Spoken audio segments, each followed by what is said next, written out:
Have you ever felt like you were standing on the edge of something unknown, heart pounding, wondering what happens next? What if the very uncertainty you fear is the space where God is preparing your greatest breakthrough? Could it be that what looks like confusion today is actually the setup for God's divine purpose tomorrow? Let me walk with you through a message that echoes the timeless truth preached by Billy Graham. You don't need to fear the unknown when your future is in God's. And we've all been there, that place in life where nothing seems clear, and each step forward feels more uncertain than the last. Maybe you've just finished one chapter of life and don't know what the next one holds.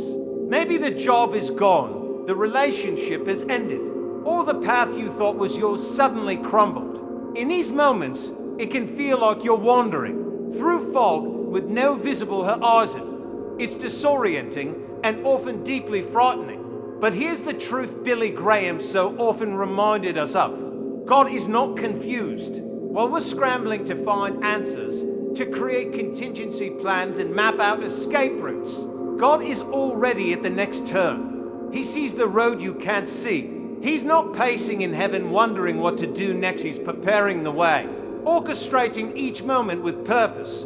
And he's inviting you right now to trust him enough to keep walking. It's a powerful shift when you realize that your job is not to have it all figured out, but simply to follow. There is peace in letting go of the pressure to predict what's next. When you place your faith in God's hands, you no longer need to rely on limited human understanding. You can rest knowing that the one who created the galaxies also handcrafted your journey. Think of it this way. If God knows every star by name, surely he knows the next step you're meant to take. He doesn't require you to see the entire staircase. He just asks that you trust him with the next step.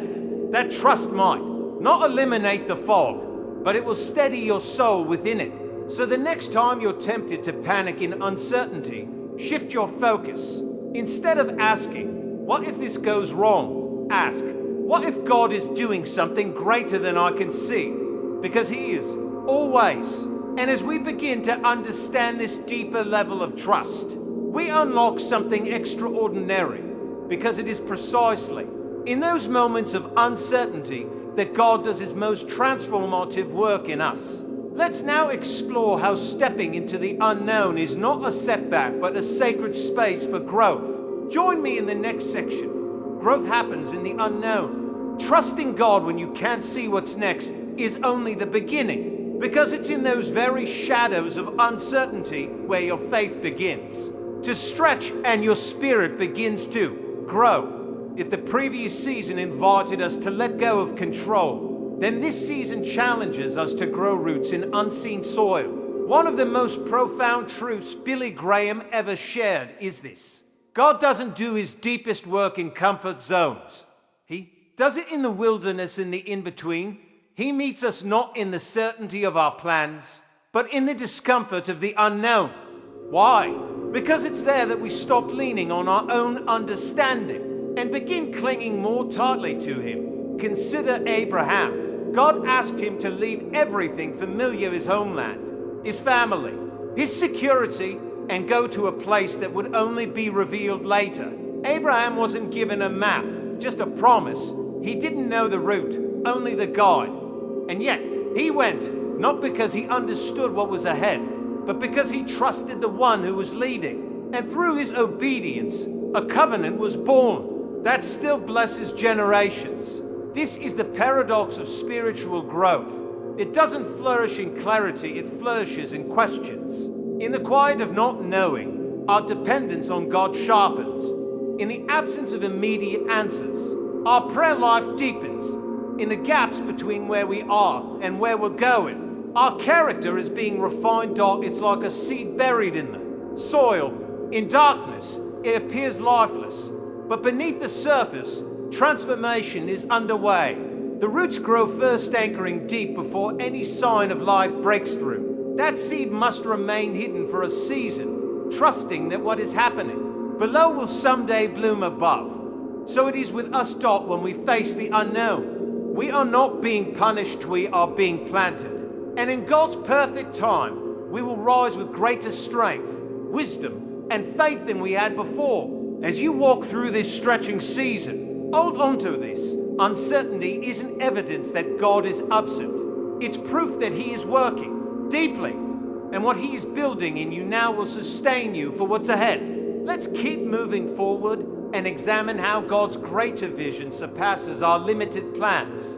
In the next section, God's plans are always greater, sometimes the hardest thing to accept is that our best laid plans are not always God's plan. We work hard, dream big, and build expectations for how life should unfold.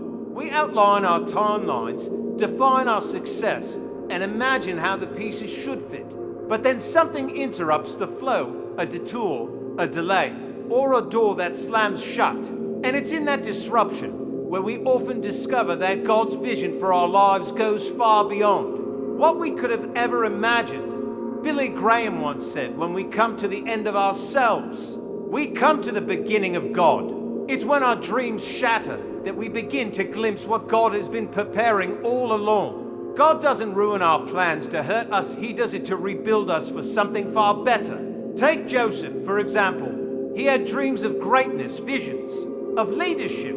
But before those dreams could be fulfilled, he was betrayed by his brothers, sold into slavery, falsely accused, and thrown into prison for years.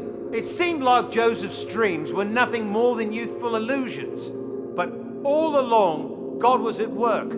Every setback, every injustice, every lonely night in prison was part of the preparation. Because when God's time came, Joseph wasn't just restored, he was elevated to a place of influence that saved an entire nation.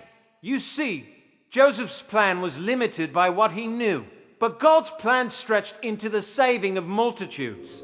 And the same is true for you. You may be holding onto a vision that you think is big, but God's version is so much bigger. He sees the full picture, the long game, the eternal purpose behind your pain. It's easy to become discouraged when life doesn't go as expected. But in those moments, instead of asking, why is this happening to me? We need to start asking, what is God preparing me for? Because the delay might be development, the detour might be divine. God's plans will not always make sense in the moment, but they are always wrapped in His goodness. He is not just managing your life, He is mastering it, orchestrating events with precision, timing, and eternal vision. So if you're in a place where your plans have unraveled, take heart. You're not lost. You're being led. And in the next section, we'll discover how even the seasons of waiting when nothing seems to move carry purpose beyond what the eye can see. Let's explore this deeper truth in waiting is not wasted. If there's one thing life teaches us, it's that waiting is never easy. And yet, as we've seen through Joseph's story and the unraveling of our own plans, sometimes what feels like stagnation is actually divine strategy.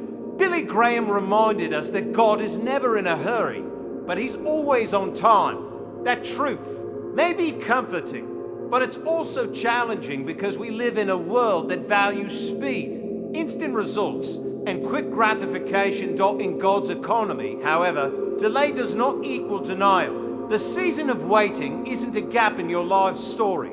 It's a chapter filled with sacred development. Think of David. He was anointed king as a young shepherd boy, yet it took years filled with wilderness seasons, betrayals, and battles before he ever sat on the throne. During that time, God was shaping his character, building his resilience, and training his heart to lead. The waiting room is not a passive space, it's an active forge. It's where you learn to trust when nothing makes sense. It's where your roots grow deeper and your worship becomes more authentic. In the silence, God speaks. In the stillness, He strengthens. It may feel like God is distant in these moments, but often He is the closest.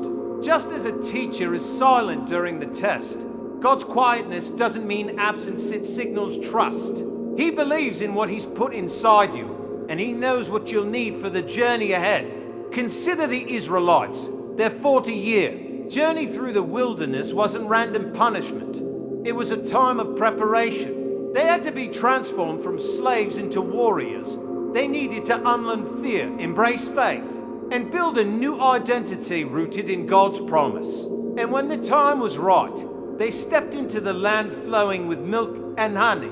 So if you're waiting for healing, for clarity, for breakthrough, remember, God is not wasting this time. He's using it to prepare you for what's next. Every delay, every detour, every door that hasn't opened yet is part of a larger story.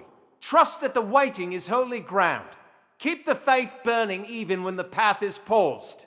Because when the next door opens, you won't just walk through it, you'll walk through it stronger, wiser, and ready. Next, let's unpack why sometimes God doesn't give us exactly what we ask for and why that's one of the greatest gifts He offers. Continue with me in what you need versus what you want. After exploring how waiting seasons are rich with purpose, it's time to confront a truth that every believer wrestles with. Sometimes, God doesn't give us what we ask for. And that's not a punishment, it's a profound gift. You see, our human hearts are wired to crave comfort, security, and predictability. We often pray with urgency, asking God for specific outcomes: a job, a relationship, a breakthrough, convinced we know what's best for us. But God, in His infinite wisdom, sees the full picture, and He responds not just according to our wants, but according to what we truly need. Billy Graham once said, God is more interested in your character than your comfort. That one line carries weight, because what we want in the moment may not lead to long-term growth. And God, being a loving Father, chooses to give us what will strengthen us, even if it stings at first. The Apostle Paul knew this well. He pleaded with God to remove the thorn in his flesh, something that caused deep pain and limitation. Yet God didn't remove it.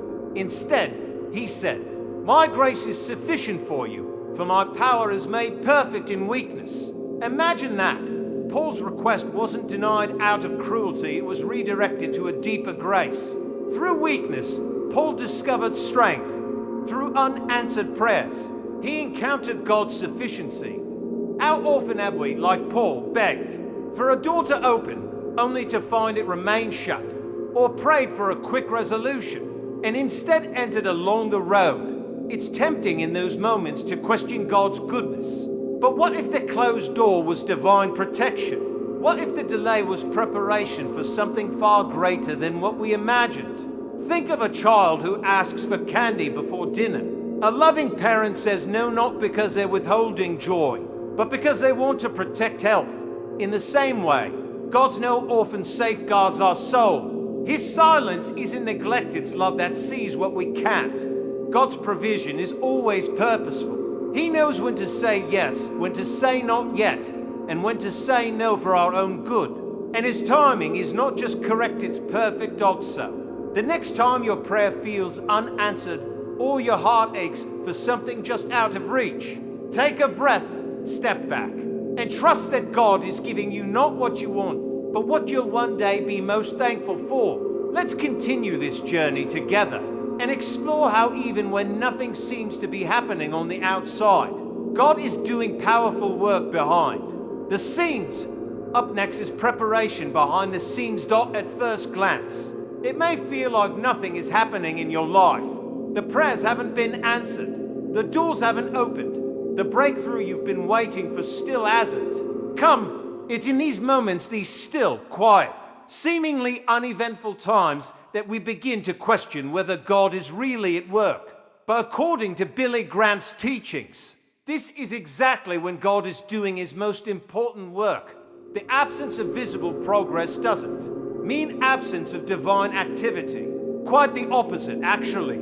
Just like the roots of a tree grow strongest underground before the branches ever appear above the surface, God is laying down unseen foundations in your life. He's preparing you quietly, thoroughly for something far greater than you can presently comprehend. We're often so focused on the outcome that we forget God is equally, if not more, invested in the process. He's not in a rush to get you to the destination. If your heart isn't ready to carry the weight of the promise, there's a reason He works behind the scenes. Not everything sacred is public. Some of the holiest transformations happen in the Hidden place where it's just you and God. Think of the Israelites again. The desert was not a punishment, it was a preparation ground. In that barren place, God fed them, led them, and taught them how to be His people. He gave them laws, a system of worship, and shaped their identity. None of it was wasted. God's preparation is multidimensional. While He's building your outer future, He's also refining your inner character. The waiting, the silence, the repetition, it's all part of His divine construction plan. He's not just blessing you for today, He's forming you for a legacy. You might not see the fruit right now. You might not feel like you're moving forward. But be encouraged, because beneath the surface, God is cultivating something beautiful. He is building strength, character, humility, endurance, and trust that cannot be shaken. So when life feels quiet, don't despair. Lean in, listen closely, pray more earnestly, read His word with new hunger. The hidden seasons are where warriors are made, not just survivors. And when God decides you are ready, the unveiling will happen, the doors will open, the calling will be clear, and you'll walk through it, fully equipped. Up next, let's look at how choosing faith instead of fear in the face of uncertainty can change everything. Continue with me in faith over fear. When life feels uncertain, when the future is hazy and fear begins to whisper doubts into your heart, you face a defining choice. Will you let fear paralyze you, or will you let faith propel you? Everything we've talked about so far, trusting the unseen, embracing God's plan, enduring the wait, surrendering once, leads to this pivotal decision. Billy Graham preached that fear is one of Satan's most effective weapons because it keeps God's people stuck. But faith, even the size of a mustard seed, can move mountains. Fear will try to convince you that you're not ready, that you're not capable, that the unknown is too risky. It magnifies uncertainty and minimizes God's power. But faith flips the script. Faith acknowledges the uncertainty, but stands firm in the truth that God is greater. Faith doesn't deny the storm, it simply believes that Jesus is still in the boat. Consider Peter on the water in the middle of a storm. He saw Jesus and stepped out of the boat. For a brief, powerful moment, Peter walked on water, not because the waves ceased, but because his eyes were locked on Christ. It wasn't until he looked down, letting fear creep in, that he began to sink. That story isn't just about Peter, it's about us. When we walk in faith, eyes fixed on Jesus, we can do the impossible. But the moment we let fear dominate, we start to drown. God doesn't promise us a life free from uncertainty. He promises His presence within it. Faith doesn't mean having all the answers, it means trusting the one who does. You don't need a map, you need a guide. And that guide is faithful. Fear isolates, faith connects. Fear halts, faith moves. Fear says, you can't. Faith declares, with God, all things are possible. So how do we choose faith daily? We fill our minds with His word. We surround ourselves with voices of hope. We rehearse His past faithfulness until our hearts trust Him with the future. We pray, we worship, we take the next step, even when we don't see the whole path. You may not feel brave. That's okay. Courage isn't the absence of fear, it's the decision to act in spite of it. And when God is the source of your courage, fear doesn't stand a chance. Now, let's continue on and discover how your purpose isn't lost in confusion or failure. It is secure in the hands of the one who called you. Meet me in your purpose is secure. After learning how faith can silence fear and set us in motion, we need to remember this essential truth. You have a purpose, and that purpose didn't vanish the moment life got hard. It didn't dissolve when the plan changed or when others gave up on you. Billy Graham often reminded believers that their value and destiny are not dictated by circumstances. They are authored by God Himself. It's easy to feel lost when life takes a turn you didn't expect. Maybe you've experienced failure, rejection, or silence. Maybe you've wondered if you've missed your chance, missed the calling, or fallen too far to be used again. But the beauty of God's purpose is this: it isn't fragile. It isn't cancelled by chaos. Your purpose is secure because it's rooted in the eternal, not the temporary. Consider the story of Esther. She was an orphan girl, plucked from obscurity, and placed in a royal palace. She didn't see herself as someone who could save a nation. She didn't wake up one day thinking she would become a queen or a hero.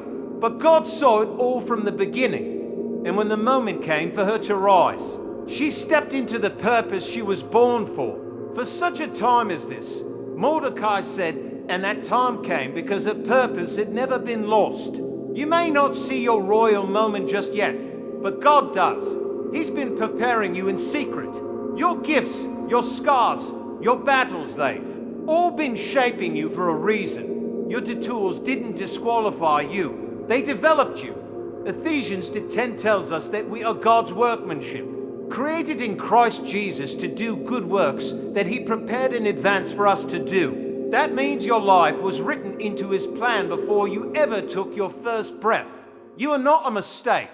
You are not an accident. And even if you've stumbled, God hasn't revoked His calling. Purpose doesn't always look like platforms or applause. Sometimes it's simply being faithful in the quiet places. Sometimes it's choosing love when it's hard, or showing up when it would be easier to walk away. Your purpose is not one big moment. It's a lifetime of obedient ones. So don't let doubt define you. Don't let failure mark you. Your purpose is still unfolding. And as long as you have breath, God's not done. Up next, we'll talk about something many of us resist, but need in order to fulfill that purpose: change. Let's move into change is not the enemy. Change is a word that can make even the strongest of us nervous. After all, we are creatures of habit. We love the familiar. We find comfort in routines, in things we can predict and control. But Billy Graham often reminded us that while change may unsettle us, it does not unsettle God. In fact, God often uses change as His tool to reposition us for greater purpose. Change is not the enemy. It's the invitation, the uncomfortable shift in your environment, the sudden pivot in your plans. These may not be interruptions. They might be divine interventions. Look at the life of Abraham again. He was living comfortably when God called him to leave his home, his land, and everything familiar. Abraham didn't know the destination, only the direction. Yet in his obedience to change, God birthed a nation. Imagine what would have been lost if Abraham had refused to move because it didn't make sense. Change demands something from us. It asks us to let go. Let go of what was, to embrace what could be. That's not easy. It takes courage to leave behind the known. But the most powerful breakthroughs don't come from staying still. They come from stepping into something new, even when it's unknown. God isn't trying to disrupt your life just for the sake of it. He shifts us because He sees more ahead than we do. He knows what needs to be pruned in order for new growth to come. And yes, pruning can hurt, but it also creates room for fruitfulness. Every great figure in Scripture experienced divine shifts. Moses went from a prince in Egypt to a shepherd in the wilderness. David went from tending sheep to leading armies. Ruth left her homeland and followed Naomi into a land she didn't know. Each transition brought transformation. So if you're going through a season of change right now, take heart. You're not off course, you might just be right on schedule. The detour is often where destiny begins. The discomfort is often where faith is formed. And here's the good news. You don't walk through change alone. The same God who calls you out is the God who walks with you in. His presence doesn't leave when the scenery shifts. In fact, it's in the midst of change that you often hear His voice the clearest. So don't resist the season you're in. Don't fear the unfamiliar. Embrace the change. Because what feels like disruption might just be the delivery room for your next level. As we continue this journey, let's talk about something we all wrestle with. How our current situation tries to define our future and how God rewrites that narrative. Join me in present circumstances aren't final. It's one of the most damaging lies we can believe, that where we are now is where we'll always be. When life gets heavy, when setbacks feel endless, when disappointments stack on top of each other, we can start to believe that our current reality is our final destination. But as Billy Graham so powerfully reminded us, your present does not define your future, God does. Think of Joseph, betrayed by his brothers, sold into slavery, imprisoned for a crime he didn't commit. If anyone had reason to feel stuck, it was him. Yet Joseph never let his circumstances become his identity. He trusted that even when life looked nothing like the promise, God was still writing his story. And eventually, God elevated him to a place of influence that saved countless lives. You might feel imprisoned by your own situation today. Maybe it's financial strain, relationship struggles, loss, or unanswered prayers. But don't judge the story by this chapter. God is still working. He's not done with you. The darkness you feel now may simply be the soil where resurrection begins. God specializes in redemption. He turns graves into gardens, mourning into dancing, and brokenness into beauty. Just because you feel like you're stuck doesn't mean you are. Sometimes the greatest growth happens in the silence. Sometimes the foundation for your future is being laid when everything seems still. You are not what's happening to you. You are who God says you are. And He says you're chosen, loved, and called. He says your future is filled with hope. He promises that He's working all things together for your good. So instead of asking, is this it? Start asking, God, what are you preparing me for? Shift your focus from despair to expectation, from panic to purpose. Because even now, even in this very moment, God is aligning people, places, and opportunities for what's next. What feels final to you is just the turning of a page in God's book. And what's ahead will make sense of what's behind. As we move forward, let's talk about how perseverance, simply choosing not to quit, can unlock the breakthrough you've been praying for. Continue with me in the power of perseverance. We live in a culture that glorifies instant results, fast answers, quick success. But in the kingdom of God, the most meaningful breakthroughs often require something the world overlooks: perseverance. That quiet, stubborn, faithful decision to keep going when everything in you wants to quit. Billy Graham often preached that perseverance is not simply endurance, it's an act of worship, a declaration of trust that says, God, I will keep moving forward because I believe you're still with me. Perseverance doesn't mean you never feel tired, discouraged, or unsure. It means you keep going anyway, not in your own strength, but in God's. Think about the Apostle Paul, shipwrecked, beaten, imprisoned, misunderstood, yet he pressed on. Why? Because he knew the calling on his life was bigger than the pain of the moment. Because he believed that the God who met him on the road to Damascus had not abandoned him in prison cells or stormy seas. Your journey will include trials. That's not a punishment, it's a pattern. Even Jesus endured hardship. Even Jesus prayed, if it be your will, let this cup pass from me. And yet he persevered, not because it was easy, but because it was necessary.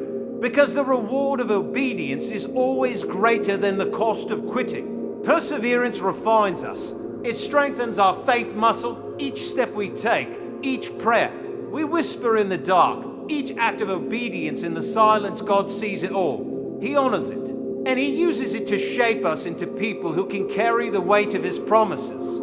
Don't be fooled by a lack of visible progress. The enemy would love to convince you that nothing is changing, that your prayers don't matter, that your faith is wasted. But he is a liar. God is at work even when it feels like you're walking through dry places. Every yes to God in the middle of hardship is a seed. And those seeds always bear fruit in God's time. So today, don't stop. Don't let fatigue or fear or frustration derail you. Persevere, not because you're strong, but because He is. Not because you know the outcome, but because you trust the one who holds it. Let's move now to one final truth that brings freedom and peace: surrendering control. In our final major insight, we'll talk about what it really means to release the reins and follow where God leads. Continue with me in surrendering control. Of all the lessons we've explored together, This final one may be the hardest and yet the most freeing. Learning to surrender control. We live in a world that idolizes control. We're taught to plan every detail, manage every risk, and strive for certainty at all costs. But the way of faith invites us into something far deeper, trusting God enough to let go. Billy Graham once said, "The will of God will not take us where the grace of God cannot sustain us." That simple yet profound truth reminds us that God is not asking us to navigate life alone. He's not handing us a roadmap and telling us to figure it out. He's offering himself his presence, his wisdom, his guidance if only we'll release the reins. Control feels safe. It gives the illusion of security. But real peace comes not from gripping tighter, but from surrendering fully. That doesn't mean we stop being responsible or intentional. It means we stop assuming that we are the ones who have to make everything happen. Consider Abraham one more time. He left the familiar and followed God into the unknown, not because he had a 10-step plan, but because he trusted the one giving the command. And because of that surrender, he stepped into promises far beyond his imagination. Letting go is scary. It means admitting we're not in charge. It means placing our future, our dreams, even our pain, into the hands of God. But here's the truth. His hands are more capable than ours could ever be. Jesus himself modeled this surrender. In the Garden of Gethsemane, facing the cross, he prayed, "Not my will, but yours be done." That is the essence of faith. That is the path to peace. So what are you holding onto today? Is it fear, a need for certainty, the pressure to have all the answers? God is gently asking you to place it in his hands, to lay it down and follow him with open palms. Because when you do, something beautiful happens. The burden lifts, the striving ceases, and your soul can finally rest. You were never meant to carry the weight of the world. You were meant to walk with the one who holds the world in his hands. As we come to the close of this message, let's take a moment to reflect on the journey. Let's revisit the timeless truths that can reshape your future with faith, hope, and trust in the God who knows what's next. You may have dreams, goals, and desires deep in your heart. Perhaps you've prayed over them, pursued them, and built your life around what you think they should look like. But have you ever stopped to wonder what if God's dreams for you are even bigger than yours? Billy Graham often said that the plans we imagine for ourselves are small in comparison to the vision God holds for our lives. Our dreams are limited by experience, fear, or even what others have told us is possible. But God sees the whole picture. He sees your gifts, your calling, your influence, and your purpose in light of eternity. What feels like a setback to you maybe is set up for something far greater. Don't think again of Joseph. As a young man, he dreamed of greatness. But God's plan was not just to elevate Joseph, it was to save an entire nation through him. Joseph didn't know that betrayal, prison, and hardship were the path to the palace, but every moment had purpose. Ephesians 3:20 reminds us that God is able to do immeasurably more than all we ask or imagine. That includes your hopes, your dreams, your career, your family, your future. You might think too small, but God never does. Let this truth sink in. You serve a God who thinks in terms of nations and generations. He doesn't just want to bless you, he wants to make you a blessing. He's not merely trying to fulfill your desires. He's inviting you into his story. So dream with him. Trust his timing. Surrender the dreams you're clinging to and allow him to reshape them with heaven's perspective. You'll find that what he writes is far greater than anything you could have scripted on your own. And when the enemy tries to tell you your dreams are dead, remind yourself, God is still the author, and he's still writing. As we transition, let's explore a truth that brings comfort in every season. You are never truly alone. Walk with me into you are never alone. There are moments in life when loneliness sneaks in, even in crowded rooms. You may be surrounded by people, yet feel like no one truly sees your heart or understands your battles. It's in those moments that God whispers the most powerful reminder. I am with you. Billy Graham preached often that the presence of God is not something we earn. It is a promise. I will never leave you nor forsake you, God declared in His Word. That promise doesn't expire in times of confusion, grief, or failure. In fact, that's when it becomes most real. Think of Moses. When God called him to lead the Israelites out of Egypt, Moses doubted himself. He questioned his ability. But God didn't respond with a motivational speech. He responded with a promise. I will be with you. God's presence is your greatest source of strength. You don't walk through fire alone. You don't stand in valleys by yourself. Whether it's a hospital room, a broken relationship, or a quiet season of life where it feels like no one notices, God is there. Always. He's not watching from a distance. He's walking beside you, holding your hand, whispering peace into your storm. When you feel abandoned, remember the cross. Jesus endured the ultimate loneliness so that you would never have to be alone. His Spirit lives in you, surrounds you, and leads you. You might not feel Him all the time, but your feelings don't change His faithfulness.